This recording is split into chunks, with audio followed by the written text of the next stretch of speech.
The Path to Freedom and Wealth, contemporary tale inspired by the didactic tradition of the richest man in Babylon. Chapter 1. The Call to Freedom. Lucia Morales closed the final risk report at 10:48 at night, when every other desk on the 37th floor had been dark for hours. The hum of the air conditioning echoed her exhaustion in the dimness, and the cold glow of the monitor revealed the dark circles under her eyes. A reminder of how many nights she'd spent here, trading her health for a paycheck that, on paper, promised great things, but in practice evaporated into taxes, rent, and the minimum credit card payment. She rose slowly, feeling her heels pinch at the backs of her feet and her fitted suit constrict her breathing. She walked over to the panoramic glass wall of the building. Below, the main avenue flowed like a river of red and white lights, a steady current roaring its frantic urban litany. From that height, traffic looked like a living organism, consuming time and energy, and Lucia couldn't help but wonder if her life was any different, always in motion, always exhausted, never reaching a destination that truly mattered. As her mind wandered, a thought slipped in, silent but sharp like a splinter under the skin. What if all this sacrifice isn't leading me toward freedom but chaining me more tightly? A sudden dizziness forced her to step away from the window. The clock read 11, and the elevator was 5 floors down. She pressed the call button and leaned against the metal wall, rehearsing in her head the list of bills due this month. Rent on her 30-square-meter micro-apartment, health insurance, subscriptions to 2 streaming platforms she barely used, and, of course, the installment on that online master's program that, she'd been promised, would one day catapult her to her dream promotion. At that moment, her fingers brushed against a small flyer taped to the hallway wall. It bore no garish colors or flashy logos, only elegant type on a white background. Being free and being wealthy is possible and within your reach. Welcome to the place where success and freedom become your reality. Lucia's heart skipped a beat. A mix of skepticism and curiosity stirred within her, and a small inner voice, one she rarely heard buried beneath numbers and deadlines, murmured, "What if it's true?" When the elevator doors opened, she was still staring at the web address printed at the bottom of the flyer. With trembling fingers, she slipped it into her bag. The ride down felt endless, as if each descending floor added weight to the responsibility of choosing between the known routine and the unknown invitation to a different future. Once in the taxi home, neon lights blurred behind the faint rain streaking the windows. Lucia pulled out her phone. Her fingers hesitated. Her rational mind warned of scams and empty promises, but another part, hungry for hope, pleaded, "Just look, what do you have to lose?" Overcoming her fear, she typed in the URL. The page took a few seconds to load, probably due to spotty reception, and opened into a sober forum free of intrusive banners. The first thing she saw was the testimony of Raoul J., a high school teacher who had created an educational channel and 3 years later lived off the royalties from his online courses. Below that, Patricia Invest recounted how she paid off her mortgage by automating savings and buying fractional shares. Lucia read one account after another, absorbing not only figures and strategies, but the pulse of enthusiasm behind each story. In every narrative, she saw a reflection of her own longing. Time to have an unhurried breakfast, to travel without calculating scarce vacation days, to say no to projects that didn't align with her purpose. Yet alongside that, hope bubbled fears shaped as questions. What if I fail? What if I lose my savings? What if it's more complicated than it seems?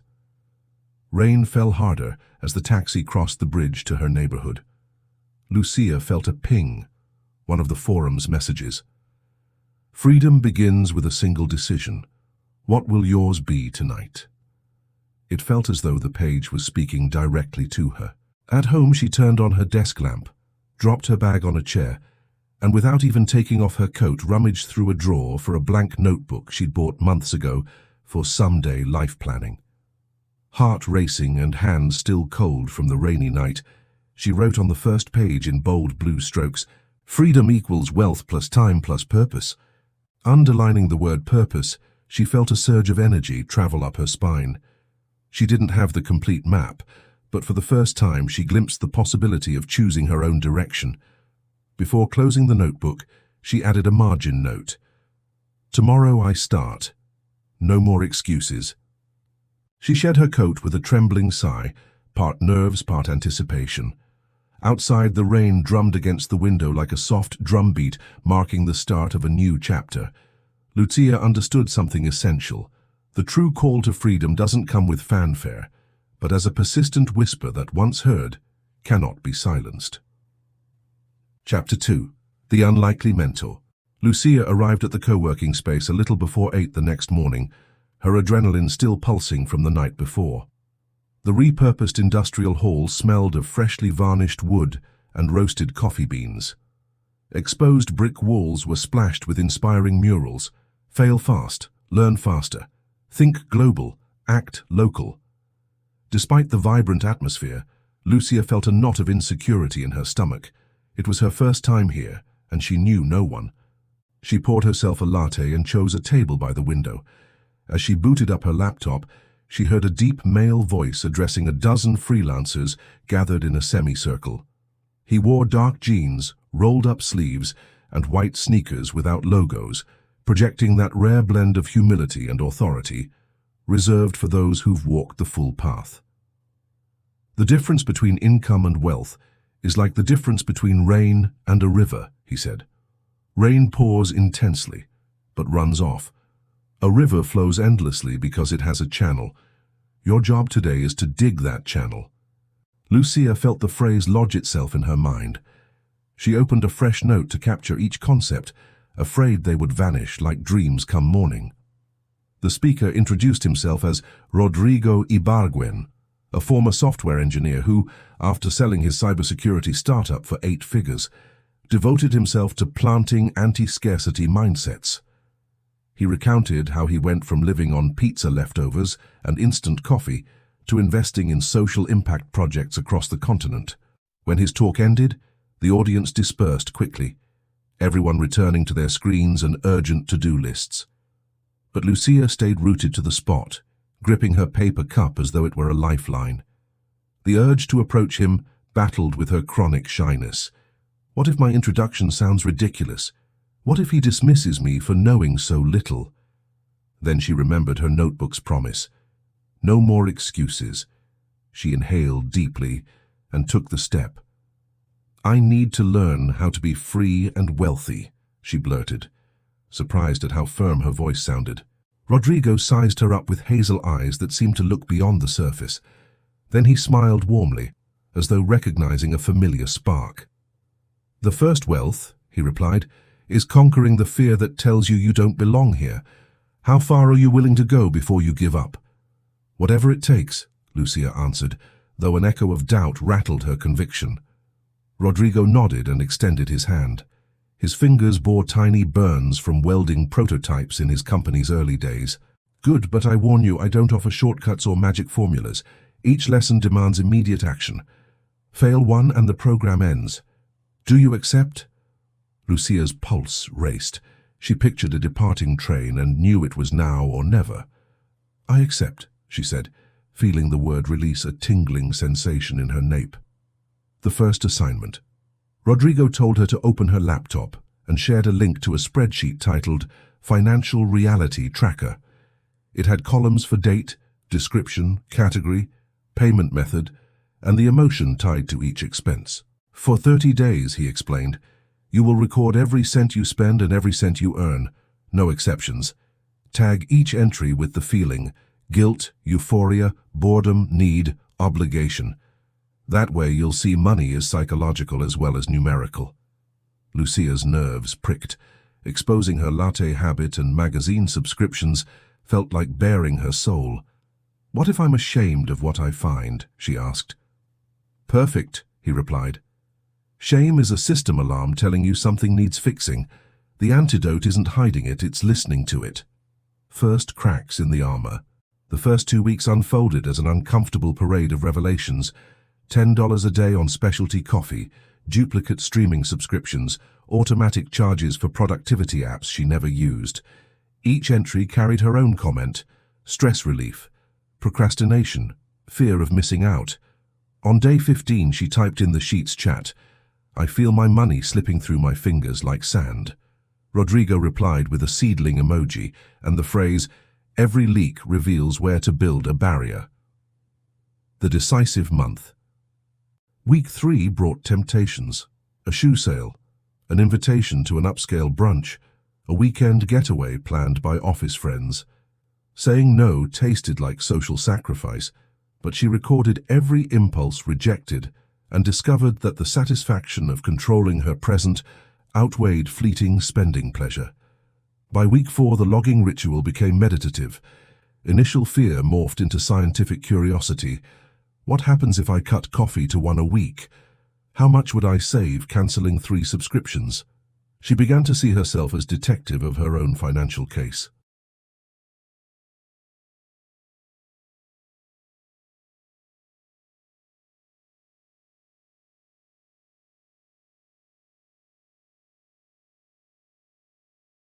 The USB drive of truth. 30 days later, they met again in the glass-walled room.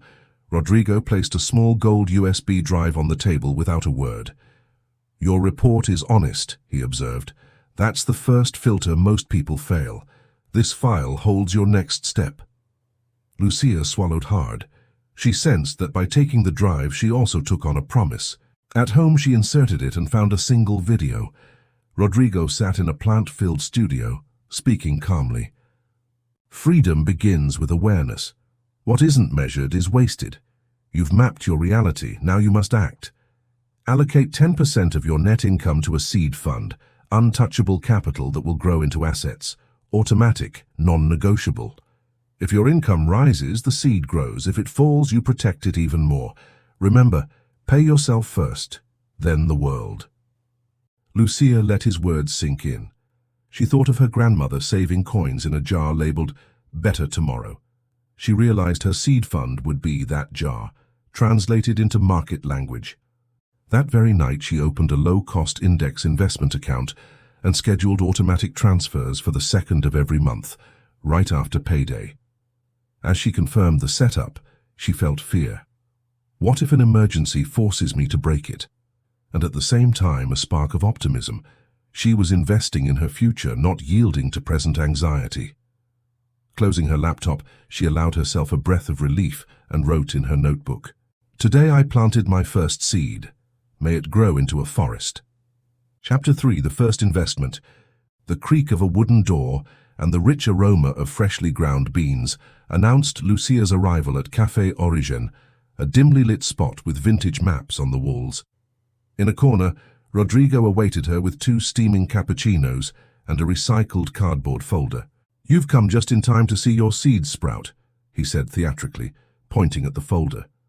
Inside were 2 sheets titled in large font, "ETF Tech Titans," fractional shares in established tech giants, Apple, Microsoft, Alphabet, Nvidia.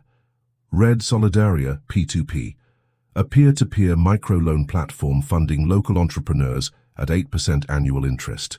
"Both are valid," Rodrigo explained, "but they appeal to different aspects of your investor personality.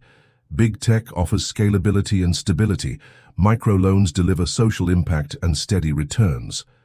Lucia felt excitement and fear swirl together. $5,000 represented months of near-monastic discipline, early mornings brewing home coffee, lunches in Tupperware, ruthless subscription cuts. Now she had to decide where to plant them. Night of research, doubts, and numbers. That very night, she spread charts and tutorials across her dining table. Historical ETF performance, balanced portfolio guides, microfinance case studies. More than once, her cursor blinked as she wondered, what if it all crashes? What if I lose the fruit of my sacrifice? She recalled Rodrigo's mantra, "Diversify risk. Don't bet everything on one horse." The phrase echoed like a soothing mantra. The decisive meeting. 2 days later, they returned to the cafe. Lucia inhaled deeply and announced, 70% to tech titans, 30% to Red Solidaria. I want part of my money working while I sleep, and part helping others awaken. Rodrigo raised his cup. To 2 new streams in your financial river. Now for immediate action. Open your brokerage and P2P accounts right here. Her pulse raced as she clicked buy for the first time. The confirmation window glowed with her commitment. Then she opened the microloan platform and reviewed profiles. Diego, who made artisanal soap, Mariella, who installed solar panels in underserved neighborhoods. She chose both like a gardener, selecting seeds for a diverse orchard. First storms. Things went smoothly until 2 months later, when tech markets corrected sharply and her ETF plunged 10% in a week. Fear whispered, "Sell before you lose everything." Lucia phoned Rodrigo in a trembling voice. "My portfolio is bleeding," she murmured. "Strong roots don't fear the wind," he replied. "Observe, learn, and keep your eyes on the proper timeline. The true danger is abandoning your plan." She held on. To distract her anxiety, she immersed herself in the micro-entrepreneurs updates. Diego's new soap molds, Mariella's lit-up homes. Their real-world impact solidified her resolve. The magic of compound interest. 12 months after her initial investment, her broker's statement showed a total return of 14%. Tech had recovered and loan interest arrived punctually. But what surprised Lucia most was her internal transformation. From impulsiveness to purpose, every daily purchase now passed the future value test. From scarcity to creativity, rather than spend to fill voids, she launched small freelance projects for fresh income. From anxiety to cautious optimism, market swings ceased to define her mood. They became mere seasons on a long journey. One afternoon she penned in her blue notebook, "The river runs steadier. I don't seek storms of quick riches. I build channels that nourish every dream with patience." Closing the notebook, she felt freedom shift from distant ideal to tangible sensation, the gentle murmur of a river carving its path toward the ocean of her possibilities. Chapter 4. Horizons and Mindset. Dawn filtered golden light across Lucia's kitchen table when Rodrigo texted, "Turn your knowledge into a scalable asset. The challenge starts today." She stared at the screen. The phrase sounded simple but hid a precipice. How to transform a skill living only in her mind into something that generates value while she slept. A rush of excitement and vertigo followed. She recalled colleagues praising her polished presentations, her subtle slide animations, her visual storytelling that breathed life into dry data. That was her hidden talent, her ace in the hole. Storms of doubt and an imperfect plan. For 3 days she stumbled over questions. What if no one pays for what's freely available on YouTube? What if they mock my voice or accent? What if I freeze in front of the camera? Rodrigo replied with a calm voice note. Fear of others' judgment is the lowest fence around the corral. You jump once and discover it wasn't electrified. Armed with that image, Lucia sketched a plan in her blue notebook. Course modules, visual narrative intro, effective typography, color psychology, simple animations, corporate storytelling structure. Minimal resources, her phone, a borrowed ring light, old headset microphone, and free OpenShot editor. Platform, a course marketplace with low commission and built-in visibility. Deadline, 4 weeks to launch.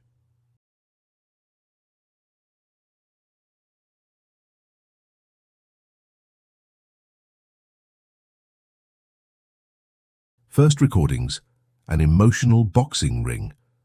Her guest room became an improvised set. Early takes were disasters, harsh lighting, hollow sound, nervous stutters. Each mistake tempted her to quit. She sent Rodrigo a 40-second clip of her stumbling. He sent back a thumbs-up emoji and, "Every chip in the rock carves the statue, keep chiseling." She began recording at dawn, when the city slept and doubt seemed muffled. Amid coffee and bloopers, something shifted. She started enjoying the process, laughing at herself, feeling each take refine her confidence. Launch strategy, sowing curiosity. With videos edited, a new tempest arose: how to attract students. With no ad budget, she got creative, posted a LinkedIn carousel showing an before and after of her slide designs, and issued a 48-hour challenge: transform a dull slide using her template to earn a discount coupon. Responses poured in.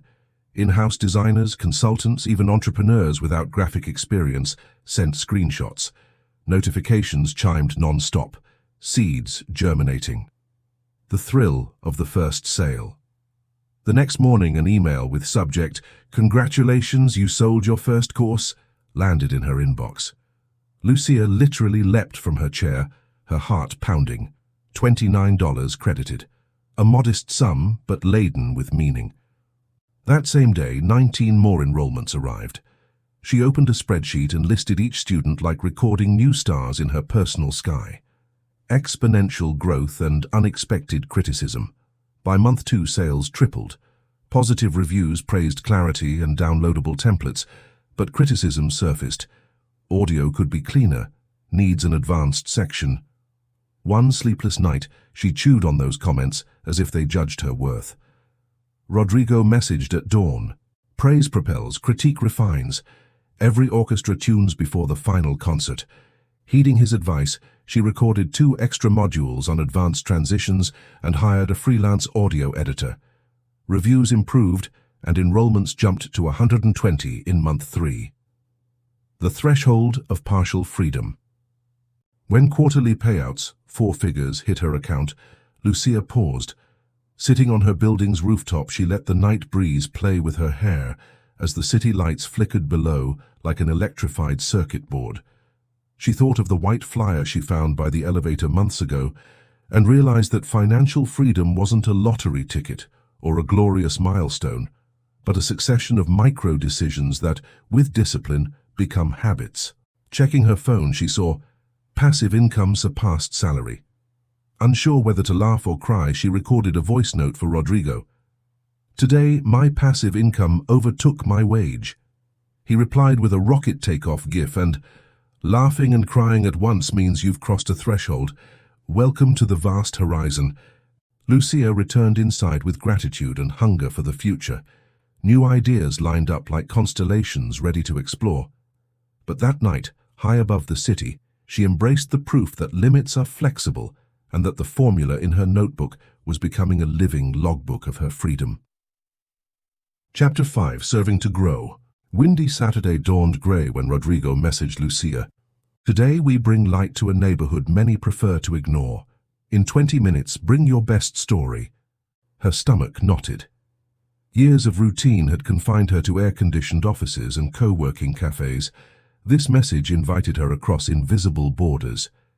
She searched for her coat as her mind wrestled.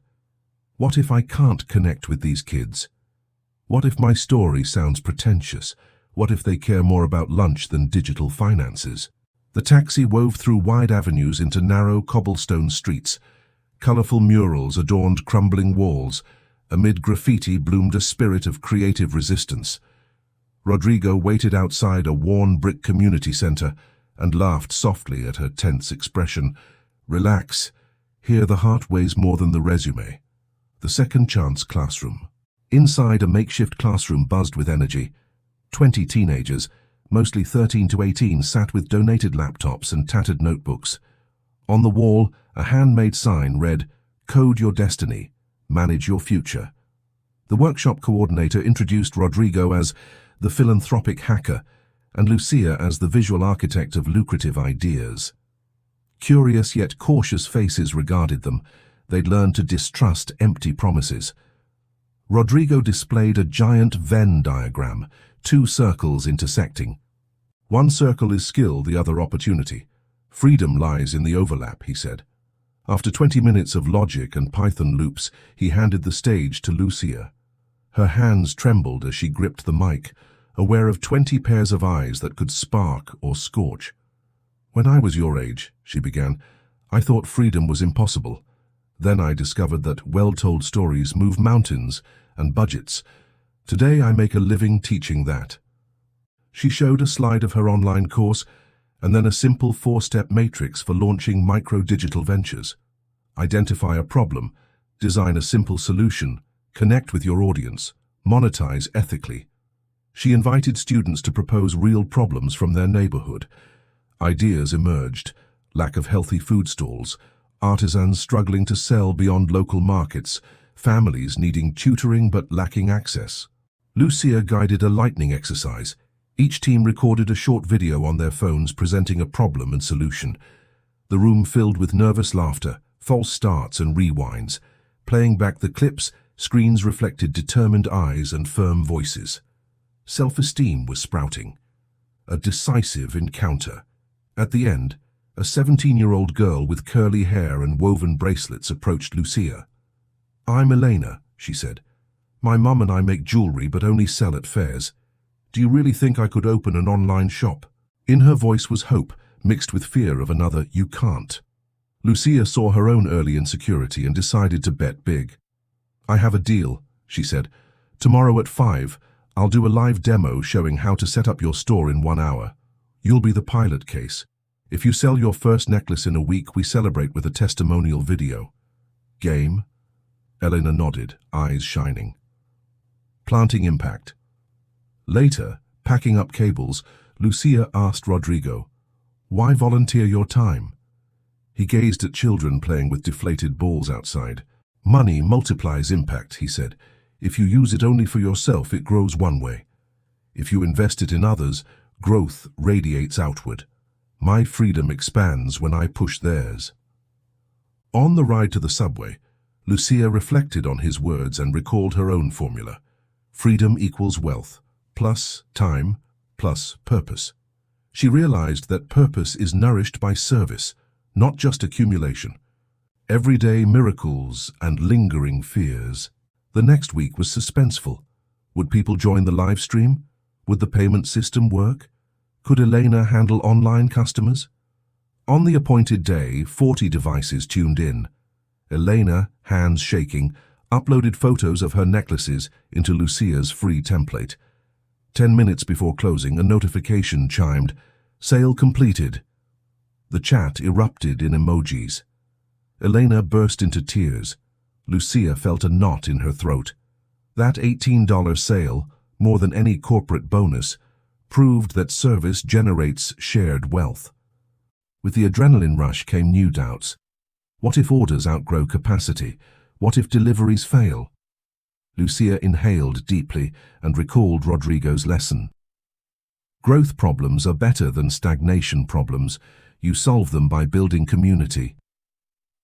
Flowers in fertile ground. 3 months later, Elena hired 2 neighbors to package jewelry and shipped orders to 3 provinces. She sent Lucia a photo of her mini workshop, tables, colorful threads, laughter, and thanked her for the invisible push that changed her horizon. Lucia shared the news with Rodrigo. He replied with a seed becoming tree emoji and shared prosperity, sustained wealth.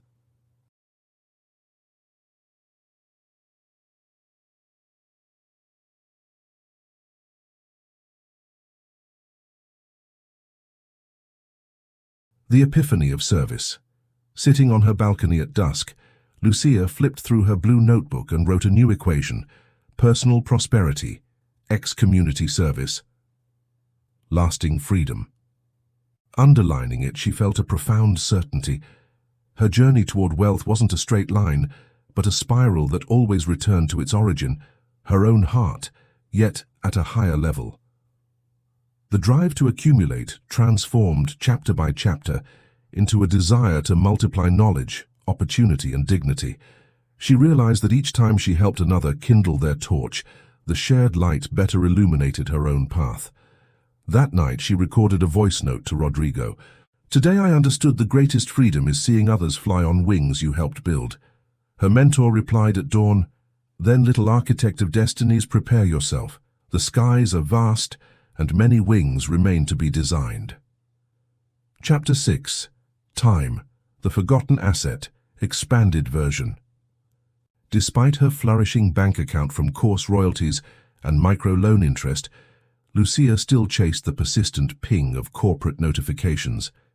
Every morning, her calendar brimmed with overlapping meetings, and airplane mode offered only a brief respite before the next email avalanche. Sitting in the cafe, she watched her watch with frustration. Her wealth grew, but her time remained captive. The inner trigger. One night, exhausted after revising 80 slides for a director who would change his mind the next day, Lucia scrawled in her notebook, What good is financial freedom if I'm still selling my hours to the highest bidder? The words burned on the page. The next day she shared her frustration with Rodrigo. He listened in silence, then calmly issued a challenge that sounded insane. Propose a 4-day workweek to your company, tied to results. If you prove they can achieve the same value, why would they say no? Lucia felt her stomach drop. She would have to renegotiate her contract and confront a culture equating presence with productivity. The idea seemed crazy yet irresistible. Designing a radical experiment. For 2 weeks, she meticulously mapped her tasks, identified repetitive processes, built macros to clean spreadsheets, and created semi-automated report templates. Each automation freed minutes. Each delegation to eager junior colleagues gained hours. She compiled data, performance metrics, delivery times, estimated resource savings, and drafted a dossier titled Project Friday, Results-Based Productivity. It included measurable goals, 105% KPI achievement in 3 months, company benefits, 30% reduction in external consulting hours, contingency plan, bi-weekly check-ins to revert the pilot if needed. Each statistic served as a shield against skepticism, yet fear lingered. What if they saw it as a whim and replace me? The high-stakes meeting. On Tuesday at 9, she entered the boardroom facing the CFO, COO, and HR head. Her palms sweated. "Thank you for your time," she began, her voice barely steady. "I want to prove productivity and hours aren't synonymous, and that we can lead with efficiency and well-being." She presented charts, savings estimates, and case studies of pioneering companies. Silence fell, punctuated by whispered doubts and skeptical glances. When she finished, the CFO twirled his pen and asked, "What makes you think we won't just do the same with someone else full-time?" Lucia inhaled and fired her silver bullet. "Because my learning curve and automation system are optimized, replacing me would take 3 months and hidden turnover costs. This pilot yields immediate savings, and if it fails, we revert risk-free." An oppressive silence followed until the COO looked up. 3-month trial, weekly report. If your metrics dip a single point, we return to the old model. Lucia barely managed to nod, adrenaline mingling with relief and terror. The experiment was on. The price of audacity. The first Friday off dawned bright, yet her mind clouded with anxiety. What if servers crash? What if a client demands my presence? Resisting the urge to check email, she locked herself in her home office and recorded an advanced course module. By noon, she'd advised a bakery on digital branding and set her first $600 consulting fee. That single day's income equaled 15% of her monthly salary. Her heart leapt with excitement and disbelief. The following weeks alternated euphoria and panic. Some Thursdays she worked until midnight to prep Friday. On other Fridays, she felt guilty watching old colleagues sending emails. Yet reports showed her projects closing ahead of schedule and company indicators improving. Results that break chains. By month 2, the Project Friday earnings matched her original salary. Management not only renewed the agreement, but asked her to train other teams in automation and goals-based work. Her fear dissolved, replaced by expansive optimism. If the company could change, what other walls were knockdownable? That night she wrote in her blue notebook, "Time is the rarest asset. Making it an ally takes courage, data, and a plan proving its own value." Closing the notebook, she recalled Rodrigo's words. "True wealth is living your days on your own terms. Money buys options. Free time turns them into reality." Lucia smiled. Her freedom river had just gained a powerful tributary, and the horizon stretched anew. Chapter 7. Crisis and Lessons. Autumn brought a biting wind and with it, news that shook markets. Disappointing earnings reports and recession fears triggered a global sell-off. Lucia woke at 6 to a red alert from her broker. "Market plunge. Your tech portfolio down 20% pre-market." Her heart pounded. She jolted upright and booted her laptop. Candlesticks bled red. Apple down 10%, Nvidia 15%, her tech titans ETF plummeting mercilessly. She felt the nausea veterans describe, a dizzying vertigo that sent chills down her spine. The urge to bolt. For an hour she paced her studio, torn between logic and the instinct to flee. What if it keeps falling? What if I lose years of discipline? The sell button beckoned just a centimeter away. In that storm, Rodrigo's words echoed, "Any strategy you can't sustain on a bad day isn't a true strategy." She hesitated, but then her phone rang. Rodrigo Ibargüen, video call. It was as if he'd read her mind. The call of composure. Rodrigo appeared calm, a steaming cup of tea beside him. "Good morning, Lucia. I imagine you've seen the headlines," he said plainly. She nodded, swallowing. "I'm panicking, Rodrigo. Everything's collapsing." "Crises test conviction," he replied. "Ask yourself, has anything changed in the fundamentals of your companies? Are they no longer innovating, selling, paying dividends?" She ran through the balance sheets in her mind, margins healthy, roadmaps intact. "No," she admitted, "but the market seems not to care. The market is a short-term emotional EKG. Our job is to focus on long-term trends," Rodrigo said. "Also, your courses and personal brand aren't NASDAQ listed. You're more than your portfolio." His words eased an invisible knot. Lucia exhaled a breath she hadn't known she'd been holding.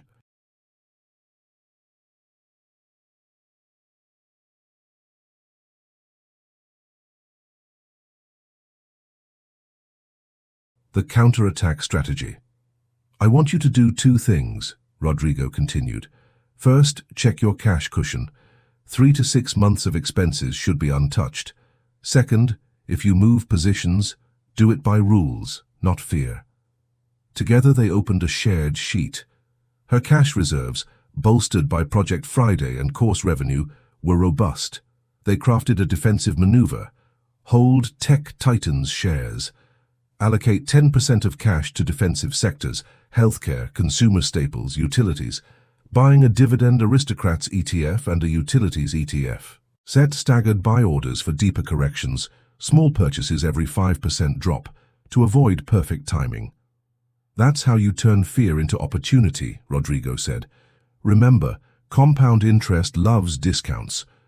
Lucia felt cautious fear, mixed with renewed resolve. Clicking Confirm Purchase amid the Red Sea was an act of faith in her own learning. The emotional winter. The following weeks felt like navigating a minefield of alarming headlines. Tech loses $100 billion. The end of easy growth. Global recession imminent. Every notification stung like a whip. At night, she instituted psychological hygiene. Phone off at 8, 10 minutes of meditation, then biographies of entrepreneurs who survived worse crises. She reminded herself her present self worked for the Lucia 10 years down the line, not for the fleeting panic of the moment. Creating amid turbulence. Rather than freeze, she ramped up content production. She recorded a free mini-course, Investing Without Panic, Fundamentals and Tools. To her surprise, it went viral among beginners seeking guidance. New sign-ups for premium offerings rose 30%. "While markets fall, your intellectual portfolio rises," Rodrigo observed in a voice memo. "This is pure diversification."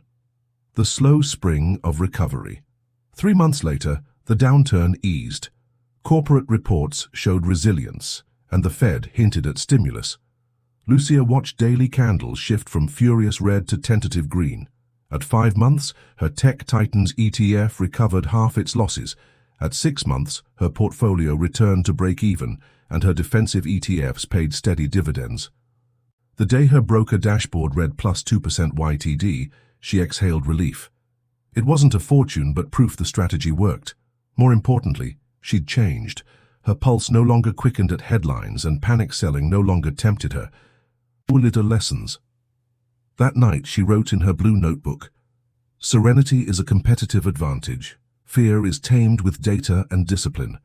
Building your own value, courses, consulting, community, shields you from external storms." She added, "I can't control market tides, but I can learn to sail with steady sails and a clear compass." She snapped a photo of the page and sent it to Rodrigo.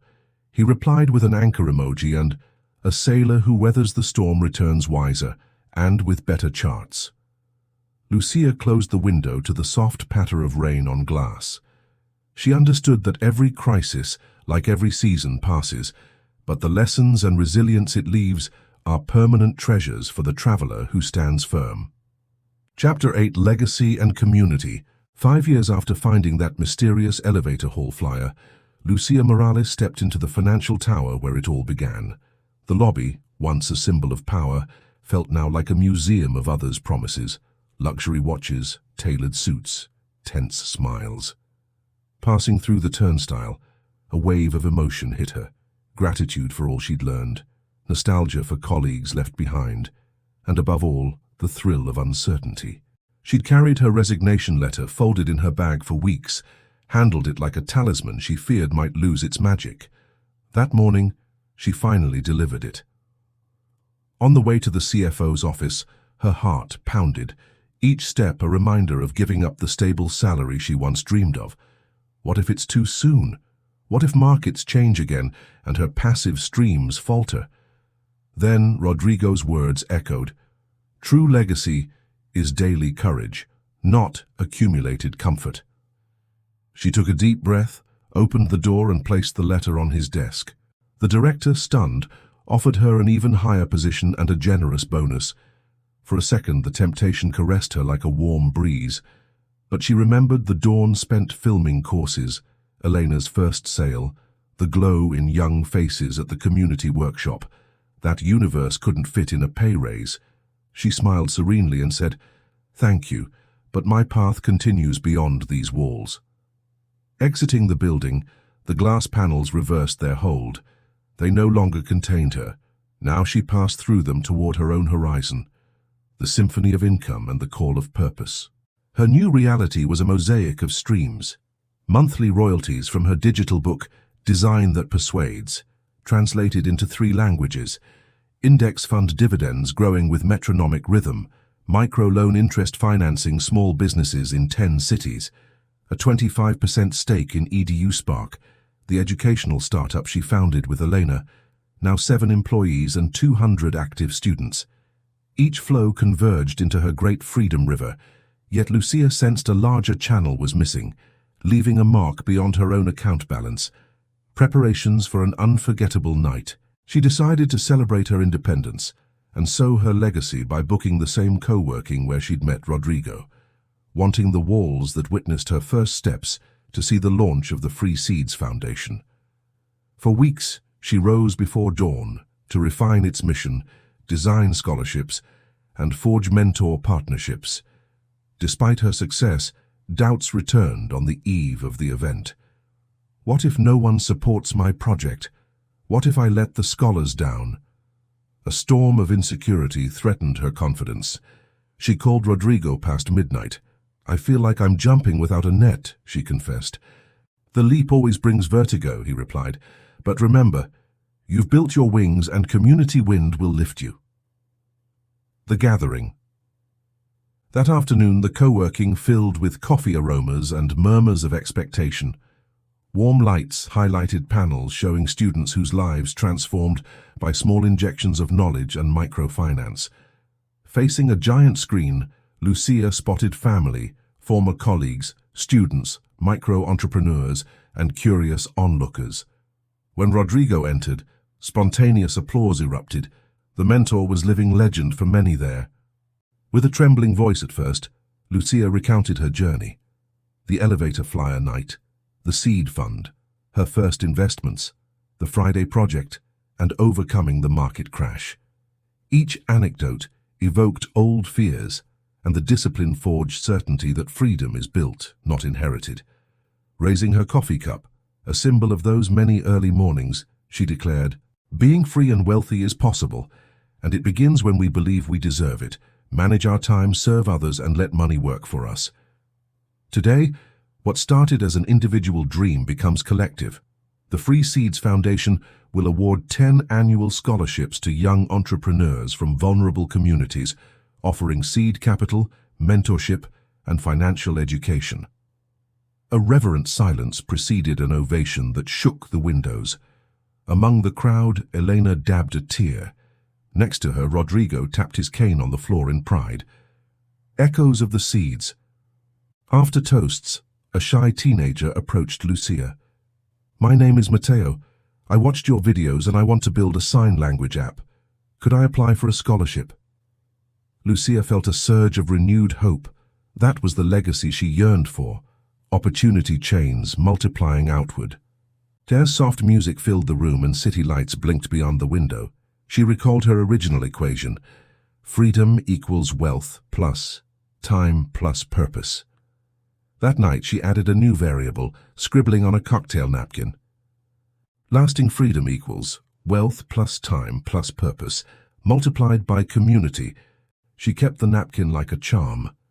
She knew challenges wouldn't vanish, new markets, new crises, new doubts, but the mechanism was firm, a virtuous circle where every seed planted blossomed into shared abundance.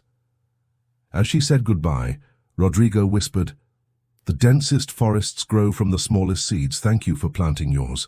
Stepping into the cool night air, her heart brimmed with gratitude. Where once the city was a neon cage, now it was an open garden, countless plots waiting to be cultivated by brave souls. As the wind ruffled her blue notebook pages, she knew the greatest gift of freedom is always sharing it. Epilogue. Present of abundance. Lucia awakens without an alarm. Dawn filters gently through the window, painting the room gold. For a moment her mind flickers to the old rush that used to pull her out of bed, but she remembers that train has left. Still, a small doubt drifts in. What if it's all a fragile dream? She smiles, breathes deeply, and banishes it with gratitude. Mornings of inner cultivation. After 10 minutes of meditation, she pours French press coffee, a ritual reminding her that patience yields richer flavor, and settles into her reading nook. Today, she's annotated "The Psychology of Money" in emerald ink. As she reads, she notes parallels to her own story. The importance of cycles and long-term mindset. Each page sparks enthusiasm and a question. Am I giving back enough to the world that taught me so much? That doubt fuels her next block of work. Afternoons of mentorship and seeding the future. At 2, she logs into FreeWings, the platform connecting her with the Foundation's scholars. Today she mentors Matteo, progressing on his sign language app, and Camilla, an environmental engineer designing 3D printed water filters. Both share updates and stumbles. Lucia fears she may lack the perfect answers, recalling her early flops, but she channels that anxiety into curiosity, asking questions that guide them to their own solutions. Their screens glow with inspired faces. Mutual hope becomes tangible. The community pulse. After sessions, she reviews impact metrics. 54 active microbusinesses, 180 indirect jobs created, $27,000 in reinvested solidarity interest. She feels pride and a fluttering worry. How to keep the wheel turning if she's ever absent? From that concern arises a plan. Document processes in an open manual so the foundation becomes self-sustaining. Every doubt births preventive action, reminding her abundance is dynamic, never static. Evenings of collective gratitude. As light wanes, she walks among urban trees planted thanks to dividends from her index funds. Children play beneath young canopies. Street vendors sell empanadas at fair prices. A vibrant mural tells the story of the first scholarship graduate who now exports handmade jewelry. Lucia breathes in laughter and fresh cilantro scents, a wave of optimism swelling. Every step confirms her initial seed's ripple no longer needs her hand to expand. Nights of reflection and new dreams. Back home, she updates her abundance map, a corkboard linking people, ideas and resources with colored strings, green for established projects, yellow for budding ones, red for urgent rescues. A blinking red thread points to a rural financial literacy program impacted by migration. She notes next month's visit. Fear of failure whispers again, but the excitement of nurturing new growth drowns it out. Before sleep, she flips through her once blue notebook, now 8 volumes deep. She finds the original equation and its expanded form. Lasting freedom equals wealth plus time plus purpose, times community. Below it, she jots a coda. And multiplied by the courage to evolve each day. Closing the book, she knows abundance isn't a destination, but a perpetual present, renewed in every act of service, every wisely spent minute, and every liberated mind. She turns off the light, and in the darkness she recalls the minimalist flyer that sparked this odyssey. Like a discreet beacon, its message still guides anyone daring to believe. Success and freedom are here and now, within reach of hands brave enough to plant seeds and loving enough to nurture them.